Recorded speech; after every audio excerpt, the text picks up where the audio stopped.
cuando el universo era naranja, el origen del fondo cósmico de microondas. El espacio exterior parece negro, absolutamente negro. Incluso cuando miramos lejos de estrellas y galaxias, cuando apuntamos a las regiones más vacías del cielo, lo único que vemos es oscuridad total.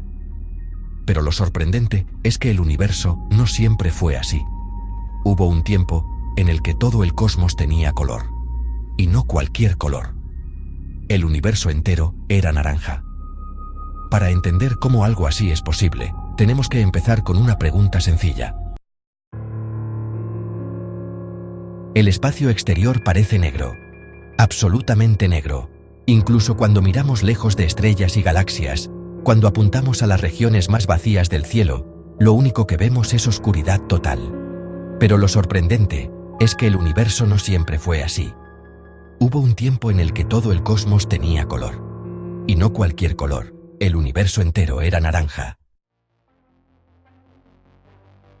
Si el espacio está vacío y oscuro, ¿por qué, cuando lo observamos con los instrumentos adecuados, nunca está completamente en silencio? Imagina que tomas una vieja antena parabólica analógica, de esas que se usaban para televisión por satélite. La colocas apuntando a una zona del cielo donde no haya estrellas, ni planetas, ni galaxias visibles. Lo lógico sería pensar que no recibirías nada. Pero no es así. Lo que escuchas es ruido. Estática. Ahora mueve la antena a otro punto completamente distinto del cielo. Otra vez, estática. Cambia la orientación, corrige interferencias, elimina todas las fuentes posibles de ruido artificial. Y aún así, siempre queda el mismo patrón de fondo. Un ruido constante, uniforme, idéntico venga de donde venga.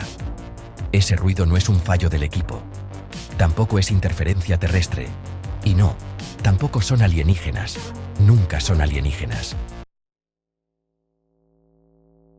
Ese ruido tiene nombre: el fondo cósmico de microondas. Lo realmente increíble es que esta radiación no viene de un punto concreto del espacio, sino de todas las direcciones a la vez.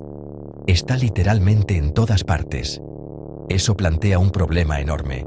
No existe ninguna fuente conocida, ni estrella, ni galaxia, ni nebulosa, que pueda emitir una señal tan perfectamente uniforme en todo el cielo. Entonces, ¿de dónde viene? La respuesta nos obliga a viajar casi hasta el comienzo del tiempo. Pero antes, hagamos una parada inesperada. En tu cocina. Piensa en una tostadora. Cuando la enciendes, las resistencias empiezan a calentarse y brillan con un color rojizo anaranjado. Ese brillo no es luz reflejada. Es luz emitida directamente por la tostadora. Y aunque tus ojos solo ven ese tono anaranjado, en realidad, la tostadora está emitiendo radiación en muchísimas longitudes de onda diferentes. Si pudiéramos medir toda esa radiación, veríamos que sigue un patrón muy concreto. Un patrón que depende únicamente de la temperatura del objeto.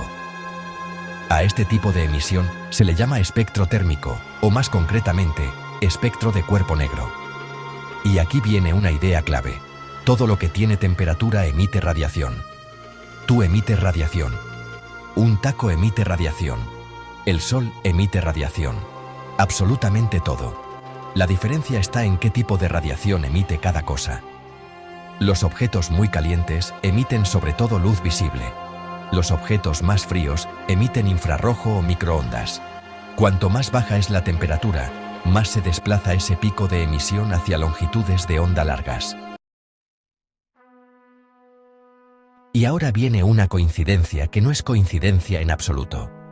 Si calculamos cómo sería el espectro térmico de un objeto a una temperatura de unos 2,7 grados por encima del cero absoluto, el resultado coincide de forma casi perfecta con el fondo cósmico de microondas. No se parece. Coincide exactamente. De hecho, el fondo cósmico de microondas es uno de los espectros térmicos más perfectos que se han observado jamás en la naturaleza. Pero aquí surge un nuevo problema.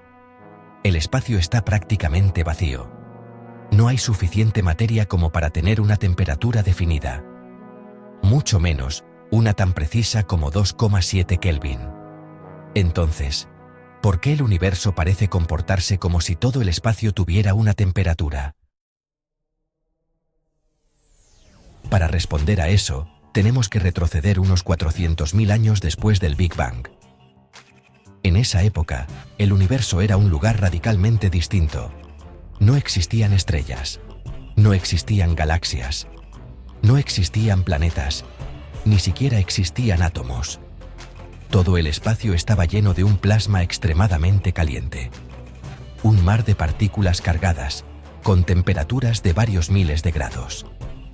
Tan caliente que los electrones y los protones no podían unirse para formar átomos estables. Y ese plasma, como cualquier cosa con temperatura, emitía radiación. Un espectro térmico completo, lleno de luz de todas las longitudes de onda. El problema era que esa luz no podía viajar libremente. Cada vez que un fotón intentaba avanzar, chocaba con un electrón libre y salía despedido en otra dirección. Era como intentar ver a través de una niebla infinitamente densa. La luz estaba atrapada. Si hubieras estado allí, no habrías podido ver más allá de unas pocas miles de años luz. Y en términos cosmológicos, eso es prácticamente nada. El universo entero estaba envuelto en una especie de niebla luminosa. Pero el universo se estaba expandiendo, y al expandirse, se enfriaba. Con el paso del tiempo, la temperatura descendió por debajo de unos 3000 grados. Y en ese momento, ocurrió algo decisivo. Los electrones y los protones pudieron unirse por primera vez para formar átomos neutros. De repente, ya no había electrones libres por todas partes desviando la luz. El universo se volvió transparente. Ese instante marcó un antes y un después en la historia del cosmos. La luz que estaba atrapada desde hacía cientos de miles de años quedó liberada de golpe. Fue como si, en cada punto del universo, se disparara un flash gigantesco de luz al mismo tiempo. Esa luz tenía un color anaranjado, correspondiente a la temperatura que tenía el universo en ese momento. Durante millones de años, el cielo habría brillado con un tono cálido, uniforme, sin estrellas, sin puntos de luz, solo un resplandor naranja envolviéndolo todo. Pero el universo no dejó de expandirse. Y cuando el espacio se expande, la luz que viaja por él se estira. Sus longitudes de onda se hacen cada vez más largas. Es un proceso conocido como corrimiento al rojo cosmológico. Así, aquella luz naranja fue volviéndose roja, luego infrarroja y finalmente invisible para el ojo humano. El cielo se oscureció. Tras más de 13.000 millones de años de expansión, esa misma luz se ha estirado tanto que hoy la detectamos como microondas. Y eso es exactamente lo que observamos cuando medimos el fondo cósmico de microondas. No es ruido aleatorio, es el eco térmico del universo cuando tenía apenas unos cientos de miles de años de edad. Y esos átomos que se formaron en aquel momento no desaparecieron. Con el tiempo se agruparon, formaron nubes, estrellas, galaxias, pasaron por generaciones de nacimientos y muertes estelares. Y tras un larguísimo proceso de reciclaje cósmico, acabaron formando planetas, vida, y a nosotros. Así que cuando miras al cielo nocturno y lo ves negro, recuerda esto. El negro no es el color original del universo. El negro es solo lo que queda después de que el naranja se estirara durante miles de millones de años. El espacio fue naranja antes de ser negro. Y el fondo cósmico de microondas es la prueba silenciosa de que todo comenzó con luz. Y hasta aquí el video de hoy. Si te ha gustado este viaje al pasado más profundo del universo, deja tu like, compártelo y suscríbete al canal para más historias sobre cómo funciona realmente el cosmos. Nos vemos en el próximo video.